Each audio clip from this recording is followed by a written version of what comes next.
জানুয়ারিতে কমে গেছে বিনিয়োগ প্রস্তাব নিবন্ধন, পুরো মাসে বিদেশি বিনিয়োগের প্রস্তাব এসেছে মাত্র একটি।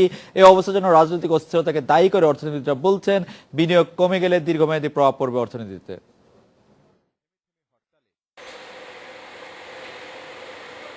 বিনিয়োগ বোর্ডের হিসেবে গত অর্থবছরে ১৩০০ বিনিয়োগ প্রস্তাব নিবন্ধন হয়েছে।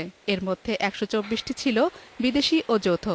চলতি অর্থবছরের জুলাই থেকে সেপ্টেম্বর পর্যন্ত নিবন্ধন হয়েছে ৩০০ বিনিয়োগ প্রস্তাব, এর মধ্যে ২৭টি বিদেশি। আর গেল জানুয়ারিতে বিদেশি, স্থানীয় ও যৌথ সব মিলিয়ে ৩০টি বিনিয়োগ প্রস্তাব নিবন্ধন হলেও বিদেশি মাত্র একটি। আগের মাস ডিসেম্বরে ৩,০০০ কোটি টাকার বিনিয়োগ প্রস্তাব নিবন্ধিত হলেও জানুয়ারিতে তা নেমে এসেছে ১,০০০ কোটিতে। অর্থনীতিবিদদের আশঙ্কা, অবকাঠামো, গ্যাস, বিদ্যুতের ধারাবাহিক সংকটের সাথে সাথে নতুন চলমান রাজনৈতিক অস্থিরতায় বিদেশি বিনিয়োগকারীরা অন্য দেশে চলে যাবে। যারা পোটেনশিয়াল বিনিয়োগকারী, দেশি হোক বিদেশি হোক, তারা কিন্তু পর্যবেক্ষণ করছেন।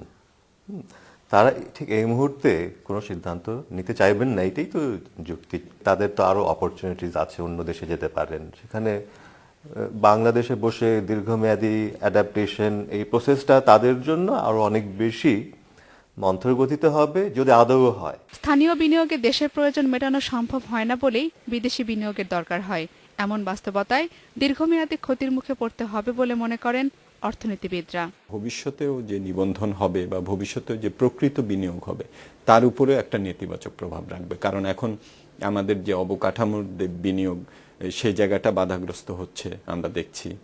তারপরে এই যে অনিশ্চয়তা, এটার কারণে যারা সম্ভাব্য বিনিয়োগকারী আছেন তারাও আসার ক্ষেত্রে আগামীতে একটা দ্বিধাদ্বন্দ্বের মধ্যে হবেন, তারা থাকবেন। সব ধরনের বিনিয়োগে আস্থার অভাব হলে ভবিষ্যতে নেতিবাচক প্রভাব পড়বে বলে মনে করছেন অর্থনীতিবিদরা। জিমি আমির, ইন্ডিপেন্ডেন্ট নিউজ, ঢাকা।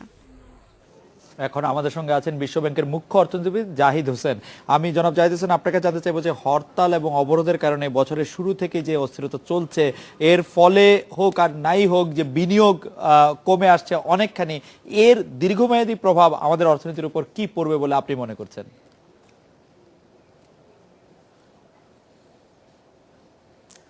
ধন্যবাদ খালেদ। আপনি তো জানেন যে আমাদের একটি জাতীয় একটি আকাঙ্ক্ষা আছে যে আমরা 2021 সালের মধ্যে মধ্য আয়ের দেশ হতে চাই, এবং তার আগেই আমরা হতদারিদ্রতাটা একেবারে এলিমিনেট করার একটা আকাঙ্ক্ষা আমরা রাখি।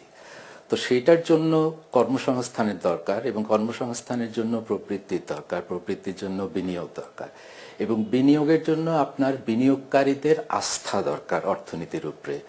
সেই আস্থাটা শুধু যে বর্তমানে যে পরিস্থিতিটা বিরাজ করছে সেটা না, ভবিষ্যতে যে অর্থনীতিতে বিনিয়োগ করার একটা পরিবেশ, টেকসই পরিবেশ থাকবে, সেই আস্থা যদি সৃষ্টি না হয় তাহলে কিন্তু বিনিয়োগকারীরা আসতে চান না। কাজে ওই আস্থার পরিবেশটা ক্ষতিগ্রস্ত হচ্ছে, এবং এর ফলে বাকি সবগুলোতে একটি নেতিবাচক প্রভাব পড়ছে। আপনি কি মনে করেন যে যদি খুব শীঘ্রই এই অবস্থা থেকে আমাদের উত্তরণ ঘটে তাহলে এই ক্ষতি খুব দ্রুতই পুষিয়ে নেওয়া যাবে, নাকি ইতিমধ্যেই অনেক বেশি দেরি হয়ে গেছে? জাহিদ হোসেন, আপনি কি মনে করছেন?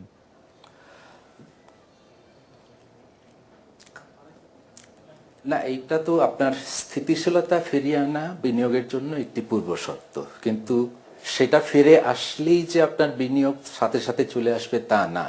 আপনি তো জানেন খালেদ যে 2012-র পর থেকে ব্যক্তি খাতে বিনিয়োগে একটি স্থবিরতা ছিল, এবং সেটি কিন্তু গত বছর শেষের দিকে কিছুটা কাটিয়ে উঠছিল বলে কিছু সূচক বলছিল। যেমন ধরেন আমদানি, মূলধন, যন্ত্রপাতি আমদানি, এখানে অনেক 28% বৃদ্ধি হয়েছিল গত বছর শেষ 6 মাসে।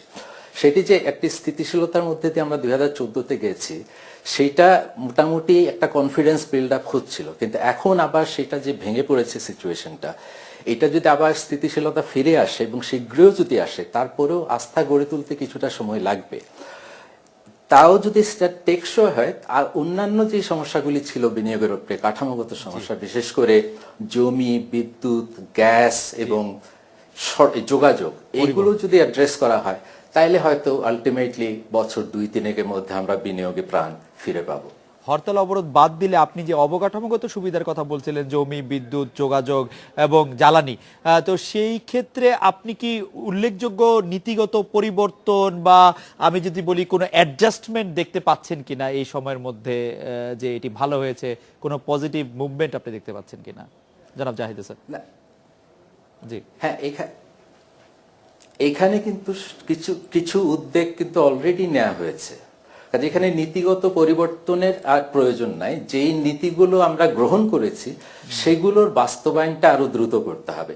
বিশেষ করে আমি বলবো এই যে অর্থনৈতিক অঞ্চল স্থাপনের যে একটা আইন হয়েছে, তারপর বেজা বাংলাদেশ ইকোনমিক জোন অথরিটি আমরা স্ট্যাবলিশ করেছি, কিছু সাইট সিলেকশন হয়েছে, কিছু কন্ট্রাক্ট অলরেডি অ্যাওয়ার্ড করা হয়েছে, কিন্তু অর্থনৈতিক অঞ্চল নির্মাণের কাজটা কিন্তু এখনো পুরোদমে শুরু হয়নি। কাজে এই উদ্যোগটাকে যদি এগিয়ে নিয়ে যায় তাইলে কিন্তু আমরা বিনিয়োগের পরিবেশটা দ্রুত ফিরিয়ে আনতে পারবো। জাহিদ হোসেন, আপনাকে অনেক ধন্যবাদ।